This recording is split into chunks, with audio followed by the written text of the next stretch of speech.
Hi there. My name is Michelle Nicolo Prentice, and you're listening to Mama's Lullaby podcast, where we celebrate you and your journey to and through motherhood, the good, the hard, and the scary, giving you a place to be nurtured and mothered. You deserve it. Welcome. Hey guys, it's Michelle. Please hit that like button and be sure to subscribe so we can keep you up to date on all the latest podcasts. Hello, everyone, and welcome to Mama's Lullaby podcast. Welcome to my home. I'm so glad that you're here to join us for this conversation today. I'm Michelle Nicolo Prentice, and this is my mother, Rita Sutton, and she is joining us under duress because I told her she had to. That's love. To talk about the song that Kate and I wrote called Mama. And so to my far right is Kate Cosentino. She is an incredible young artist, singer, musician, songwriter. When I was doing this project, I really wanted to write this song from the new mother's perspective of now that she's a mom, looking back at her mom going, wow, this is hard. Mm-hmm. And how did you do that? You didn't seem like it was that hard for you. And I'm struggling here, and I was pretty mean and awful to you, and I did terrible things. I'm sorry. Yeah. So it's kind of a tribute to our moms. Mm-hmm. And not everybody was a terrible kid, and I wasn't a terrible kid, but well, you'll hear some stories, but just kind of wanted to talk about the song and the subject matter, and want to honor you mamas out there who have raised your children, and now your children have children. And so that's the beauty, is like, oh, you know what? They're going to find out that it wasn't really that easy. And while we aren't perfect, and we may have done some things that are you wish we hadn't done or said or whatever, we did the best we could with what we had, right? That's correct. And as we know better, we do better. So anyway, so welcome. Okay, so Kate, I would love you to tell our friends out there a little bit about yourself and, some cool stuff. I first met Kate. First, let me just say this real quick. Yes. I met Kate in the studio when I was doing my first record that I ever wanted to do just on my own. And she was an intern at Greg Beek Studio. Yes, Greg Beek Studio. Yeah. And you were going to Belmont University. Yes. Yeah. So just a little kid. How old were you? Like 18? Yeah, 18. Yeah. And I said, can you just take some pictures? And then we just found out she's Italian. I'm half Italian. And my mom is Mexican. So half Italian, half Mexican. Yeah. So you became my adoptive mother in Nashville. Yes. And she said, oh, I love to cook. I'm like, great, come over. So we come over for dinner and cook. And Kate is a great cook and also makes the best delicious desserts ever. Yeah. Yeah, probably too often. But, well, you don't live with me, so it's good. But anyway, so that's how we met, and then Kate came for some voice lessons. She's a great singer. She didn't really need anything, just some little tweaks that I gave her, some things to do, and she's just an incredible human, but an incredible artist. So tell everybody a little bit about what you're doing, and a newlywed. You're a newlywed too. Yes. A year's coming up on your a year on Monday. That's actually crazy. Wow, that happened real fast. And that's Maddie's anniversary too. You got married on my son's anniversary, my son and daughter. It's a great day. It's a great day. It's a great day. You'll never forget. Yeah. Tell us about you, Kate. Yes, I'm Kate. I'm a singer-songwriter. I grew up loving music, playing guitar. I started playing guitar when I was like 7 years old because I played Guitar Hero once, and I said, seems like what I should be doing. I kind of want to be in AC/DC. Yeah. So started playing guitar, started writing songs, did that growing up, and then when it came time for college, I was like, Nashville's the place. I'd met Greg, our friend, and saw what he was doing, and I was like, oh, this can be a career. So decided to move here, interned for him, went to school, and now I do music full time. I tour, I play, I write, I produce. You used to be on a show called... I did a show. The Voice? Yes. I heard that about you. Yes, I did that one time. I was on The Voice. I was on Team Nile. I got a little over a year ago now. That's crazy. Really? Oh, wow. That went really fast. Yeah. But yeah, that was an awesome experience. And yeah, meeting you was one of the greatest additions to my Nashville life. Us too. Yeah, that's so great. Well, so I wanted to write with Kate first because she's a great writer, and it's just kind of cool how this song came out because, you know, her mom and grandmother, I've met both of them. They're amazing women and they're really, really close. Like my mom and I are super close. And I just love how their family is. And I just thought Kate would understand this concept. So, so Mama, Yes. let's talk a little bit to you about being a mom, a grandma, a great grandma now, and raising me. Okay. So first of all, why don't you tell people a little bit about your experience of being a mom and kind of what you were going through during the time of raising me and my sister, because you had a very challenging motherhood experience because my sister and my father was sick with cancer, and my mom was really young when they were both young when he got sick. So Yeah. tell us a little bit about that. Well, do we have a lot of time? This is going to be a big, long story. Well, kind of abbreviate a little Okay, bit. We have like a half hour. Well, okay. Like Michelle says, I had two daughters. There's like, what, 3 years? 3.5 years. 3.5 years difference between them. So Michelle was always an entertainer.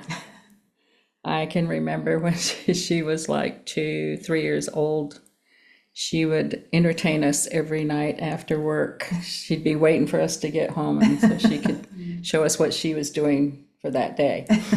And Tony, being a little bit older, never really wanted Michelle to be around her and her friends, but unfortunately your dad made her and Yeah. she just didn't really like that. No, she did not appreciate that at all. And I don't blame her, but you know, somebody's had this perspective about my dad. So my dad had cancer.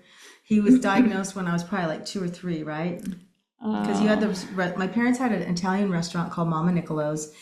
And I'll show you the marquee sometime. It's in the house here. But he got really sick after you opened the restaurant. Yeah, he was already sick, but he got sicker Okay. after we opened the restaurant. It wasn't very long after he opened the restaurant that he really couldn't really operate the restaurant anymore. He was just too sick.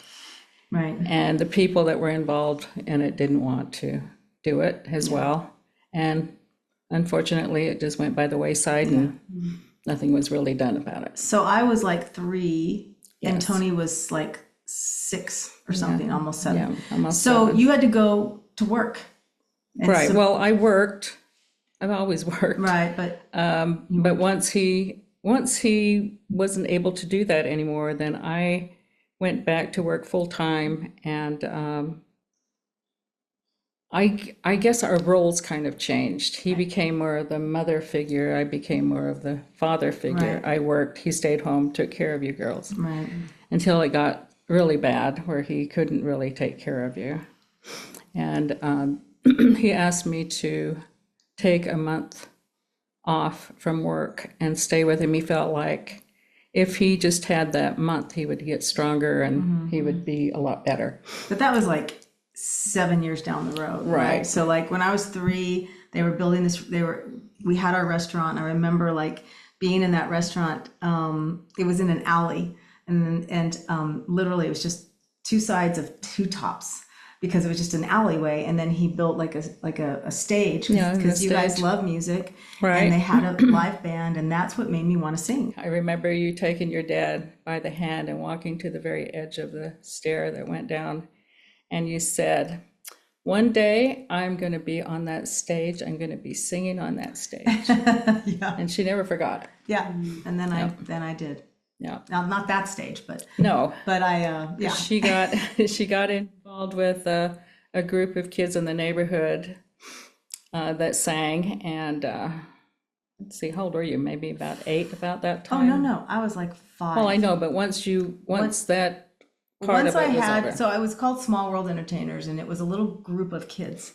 And this woman, Becky Kill, she was like the lead, and she taught us how to sing harmony. She taught us the songs. And my parents didn't even know I was in this group. No, I had no idea. They thought I was just going to play at my friend's house when we were rehearsing. So one day I said, will you guys come to my program, my show? She's like, what show? So, I mean, when you don't know what your kids are doing, but you think they're just playing, there could be worse things they were doing. I know, I was going to say, you guys were entrepreneurial. You were starting a little crew to go perform. Oh my gosh. But I got my first solo at 7, and after that, I got to hold that mic, and I was like, that's it. She wouldn't let it go. Yeah. I want to sing on my own. And then my parents helped me do that until my dad died when I was 10. But so you were going to say something? Well, I was just going to say that when you decided that you wanted to go out on your own, your dad got you booked in a restaurant called the Hawaiian. I remember that. In Salt Lake. And the thing that I always remember about that is it was kind of elevated. The seating and tables and everything were elevated like this, so you could look down on the stage. And she said to me one time, she says, I think I'm going to walk down the stage tonight and pick somebody in the audience and sing to them. And I said, oh my gosh, please don't do that. Please don't do that, because what if you fall, She says, okay, I won't do that. Well, she did, of course. She went down and sang to this man that was right there in the front, and she walked back up on the stage again and turned around and finished her song. And oh my gosh. So she's always been like that. Yeah. That's why I say bless my mother. Okay, so you had to work, and the roles were reversed after Dad got really sick. And what was that like for you? I mean, you were young. You were in your early 30s or late 20s. Yeah, it was really, late right? 20s, yeah. Mid to late 20s. Well, it was hard because I'd come home, and I don't know what happened during the day, but I would always get greeted at the door with, you don't know what Dad did. And your dad would say, you don't know what your daughter did today, Yeah. So that was different. Yeah. But how did you manage to keep yourself together during that time? I don't really know how I did that. I just did it one day at a time, I guess. I mean, I didn't have any kind of a plan, really. It was just, you just did it. That's it. That's all you could do. Yeah. But I never heard you complain, and I was unaware of probably the immense stress and weight on your shoulders, having a sick husband, having young kids, and just, trying to survive every day. And well, it's a long time ago. I mean, your dad's been gone a long time. Yeah, he died when I was 10, so that's 47 years from now, which is crazy. But anyway, so that's just one little story of what my mom had to do, but she had to do a lot of things. One of the things that happened in my teenage years was, well, I wasn't a bad kid. No, you just. I was a liar, because so Kate Teenage and I were things. talking about, like, oh my God, I would fake that I was sick a lot. Because I really hated going to school. Yeah, you didn't want to go to school. Come to find out, I just was anxious. I had so much anxiety, but I didn't know that's what it was. I just kind of felt more comfortable being at home. Yeah. Well, did it have to do with your dad? Probably. I mean, probably, having a sick father and seeing what I saw and in and out of the hospital, and, probably we didn't know to have therapy in those days. No. We didn't know that you had to help your kids kind of maneuver through stuff like that. Right. Which, again, this song, which we'll get to some of the lyrics in a second, but and so when Kate and I were writing the song, I was thinking about all the things, and one of the things I used to do is, well, first of all, my dad he helped this a little bit. He came to my bedroom one day and he goes, tell your mom you're sick and we'll go to have breakfast. And so I don't feel good, so then my mom would go off to work, and then we'd go have breakfast. And anyway, my dad would say that. So I would say, I don't feel good, my throat hurts, can you get the thermometer? And then I'd take the thermometer and I'd go into the bathroom and I'd quietly turn on the water in the tub so it would be warm, and I would get it to about 100, and then I would put it in my mouth, and then I'd go to bed, and my sweet mom believed that I had 100. Oh my gosh, you do have a temperature. Of course you're going to stay home. I used to do that a lot. Did you ever catch on? No. Oh my gosh. She was a good liar. Yeah.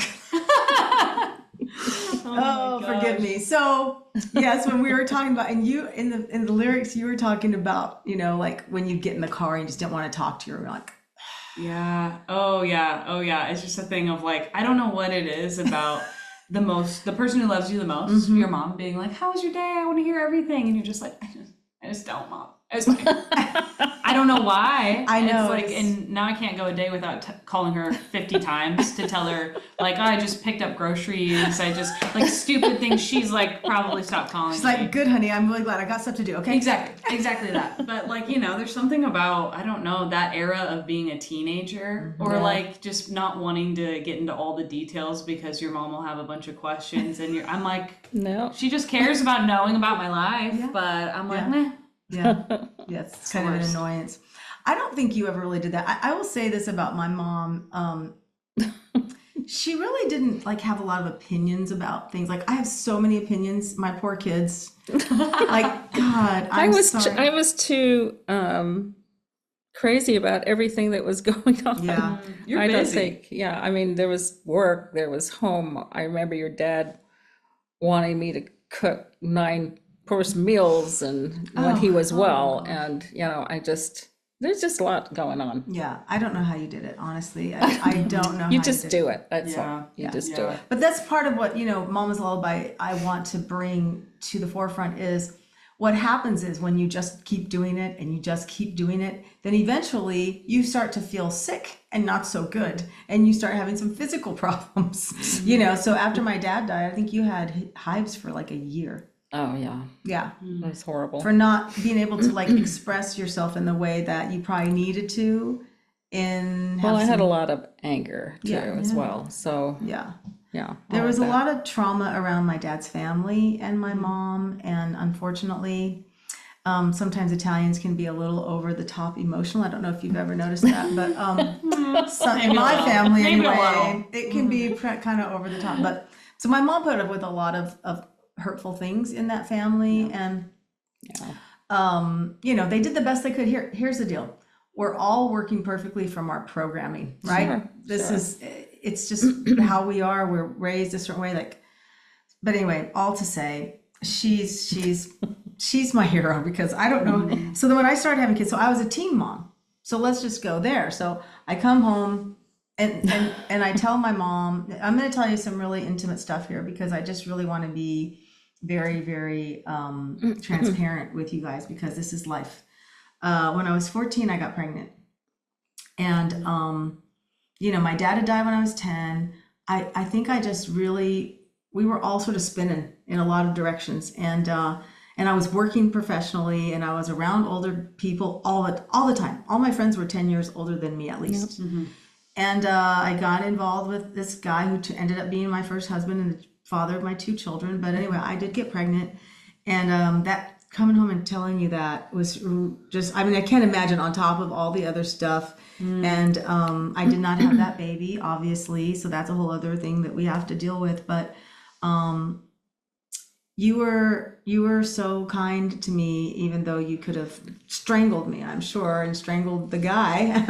But yeah, how? kill him is what I was- I know you did. I know, but yes, it was very hard, but and I have a lot of guilt about that as well, but you just do the best you can. Yeah. That's all you can do. Yeah, you do. And then again, at 17, my senior year of high school, I got pregnant again. This time, I've always known I was going to marry Phil. I just knew it. I knew it from the time I met him for some weird reason. I don't know why, but because I had to have Gabby and Matt. I guess. And so anyway, I got pregnant at 17 and had to tell her again that I was pregnant. And this time, we decided we were going to get married, and we got married and had these 2 beautiful kids. And you just never judged me, I think is the biggest thing. Well, I knew that you felt bad about what had happened, and I didn't want to add to that. Yeah. It was hard enough for you, so. Yeah, but she taught me everything I know about, she taught me how to bathe my daughter. She taught me how to hold her head up. She taught me everything, really, so much. And I'm so grateful for that, which is why I wanted to write the song. Let's talk about this song for a moment, which is on all streaming platforms. And it's called Mama by Mama's Lullaby. And so when my daughter was born, she had dislocated hips, and they had to do surgery on her when she was 3 months old. And I was telling Kate about that, how when Phil and I left her with the doctors to operate on this 3-month-old baby, handing her off to them is the first time we ever prayed together. We went in the parking lot and just prayed. And so in the lyrics, we took some of that stuff. We took some of the stuff from your childhood, and I just love these lyrics. So I'll start off reading some, and then I'll have you read some, because you have good eyes and you don't need any glasses, and this is excellent. That's a really nice assumption. Oh, I was just like squinting at it from over well, we do have here. some readers if you Yeah, when you run it back, you'll be like, she might need help. But all right, so here's the first verse. Thinking back when I was small, you had to leave the hospital without me. Slept out in the parking lot trying to make a deal with God if he's listening. How did you stay so strong? I'm in awe, Mama. You didn't expect it. You didn't let it knock you to the floor. You kept all your composure. You're stronger than I've ever been, Mama. So we kind of took my situation and took my mom's, how she handled things.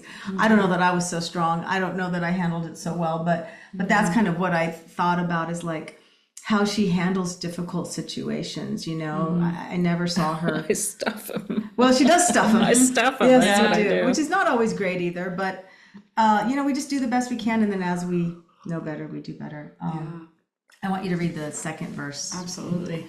Yeah. This is Kate's. This is such a great.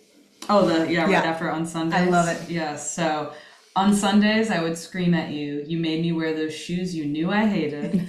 And on Mondays, I would fake a fever. That was me. Minty. Lie to you like it was no big deal. In high school, when you'd pick me up, I'd say nothing when you asked me how my day was. That was you. That was me. Sorry, Mom. And in hindsight, I was really cruel. I swore I'd never be like you. Now I want to. Oh, I want to. Which I just love that. I feel like you gain empathy as you live more life of understanding what your mom was going through.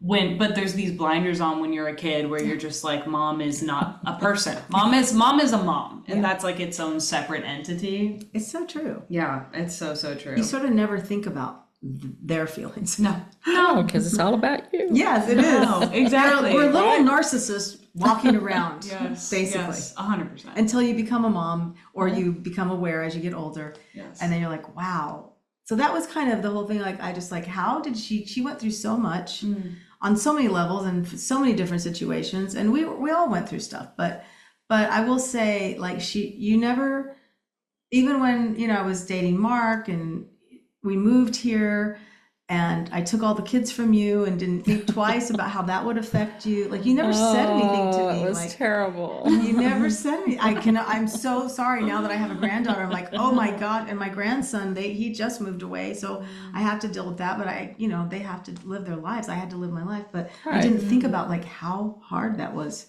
for me to take my kids. It was very hard, but you adjust. And of course I came here a lot. Yeah, she did. Yeah. Yeah. I flew out here many, many times. So, yeah. And now they live here. So right. Yeah. they get to experience the great grandkids. We actually meant to move here 5 years earlier than we did, but that didn't happen. Yeah. So, Yeah. So, anyways. Even in that, it's such a blessing though that was recognized in that you guys are so close in that relationship special, like in that you want to be involved with the kids' lives. There's people where, I just feel like we're so blessed to have moms that we're that close with and that, want to be there. That's not everybody's case or, That is such a good point. When I take my granddaughter to the parks and stuff, I always try to talk to the moms there because I want to sort of see what's going on. Where are they needing support? And I can't tell you the stories that I hear of, girls who parents live here but don't want anything to do with their, like, we raised our kids, we don't want to babysit your kid. Yeah. It's like, what? Or they don't have their moms here and they're like, I would love if my mom could be here, or they don't get along with their mom. It's so weird, and it's a two-way street. I run into people where it's like they're like, "Oh, my parents don't want to be involved, and I wish they would," which is so sad. But there's the reverse of people who are like, "I'm not letting my parents see my kids because I don't like how they raised me." And you see like both ends of the spectrum. Yes. that's a lot. And you have to realize, like, your parents raising you were different people than they are today. Hopefully. I mean, sometimes they're not, but if you've had a very traumatic childhood, maybe not. But generally speaking, like you grew up with a mom who was hyper frightened Oh of my gosh. everything, right? She was over the top. She was so overly protective. It was, so it kind of puts you on the opposite of all of that and how she, handled different things. And you say, I don't want to be like that. But you find your way that you do a little bit, maybe not like to her extent, but yes, you still do it. Yeah, I mean, my mom was pretty unafraid maybe she was afraid inside, but she let us go do things, where her mom would have never let her go do things. So you did do that, I did things behind her back, like she didn't want us riding a bike because you could get hurt, especially a boy's bike. She didn't want you to have roller skates because you might fall down and get hurt. Right. So all of those things. So I would do them, yes, behind her back. She wouldn't. She probably did know that I did them, but I didn't think that she did. Yeah. So. Well, again, this episode is really dedicated to the grandmamas out there who are, experiencing this for the first time, or, the daughters who are like, oh, wow, this stuff is challenging. And because you're dealing with your own stuff too. Yes. Right? I mean, just because you're a mom doesn't make you perfect and you know everything. You don't know anything. You're still a person just with a baby. Exactly. Now you have a human being you have to keep alive, it's like, and they're constantly trying to kill themselves, Yep. On Instagram, sometimes I watch those videos where like people just in the nick of time catch their kid falling off something, or it's like, oh my gosh, a million times a day they almost kill themselves. Yep, pretty much. Oh yeah. Yeah, but you and your mom are super close and now, but were you always super close to your mom? Really, we always were. In high school, I think there was that, in middle school, that normal amount of just butting heads and wanting to do something and her saying no and me being like, I'm gonna do it anyway. Yeah. And then I'd be like, you were right, that didn't work out well. It's crazy how you knew the right answer, Yeah.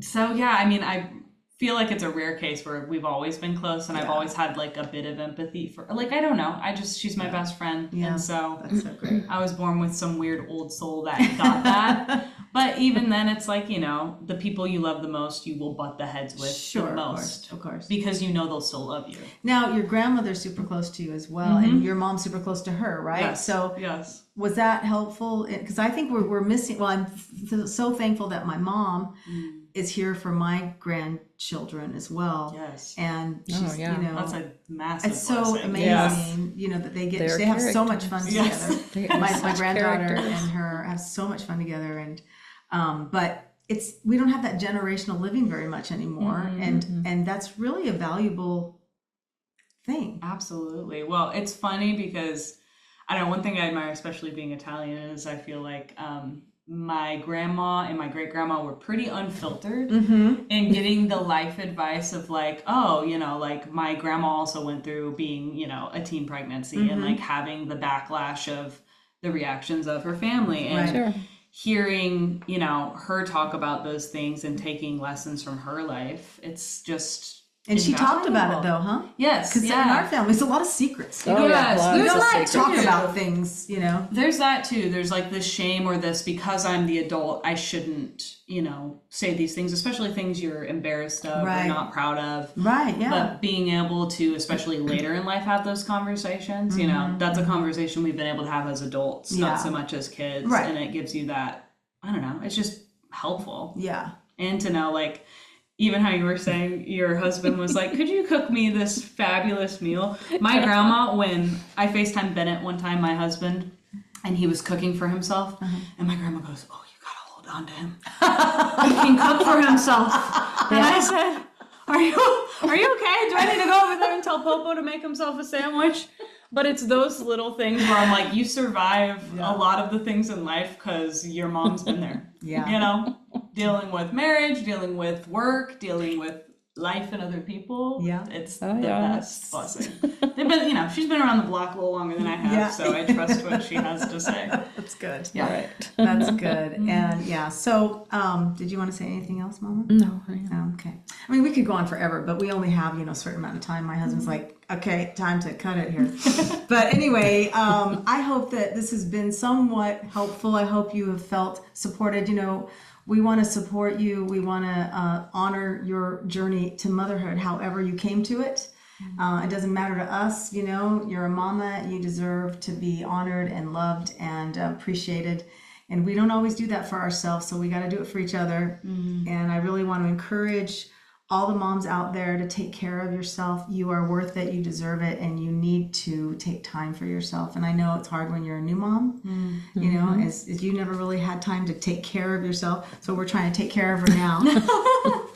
And what would you say to a new mom out there that you've learned over your many years of being a mother? Listen to your mother. Yeah. Well, what would you do different if you could? What would you do different? I've never really thought about that, but I don't know, maybe I would just be more vocal about things, Yeah. That's interesting. Because I would be less vocal. Really? If I had it to do over again, yeah, I would be. I'm trying to be less vocal, guys. I promise. If my kids watch this, I actually am trying to be less vocal. I have a lot of opinions, and I think my way is always the right way. But my mom just never really been like that. So No. I don't know where I got it. Well, probably from my Italian grandmother. Yeah. Yeah. And your father. And my dad. Anyway. Yeah. Well, anyway, it's been great. Thank you. Thank you, you're Kate. welcome. Oh, how can people find your music? And you must check out Kate. She has such a cool style. I just love this kid. I love her singing. I really do. And I'm a harsh judge, Kate. I know. You know I'm a harsh judge.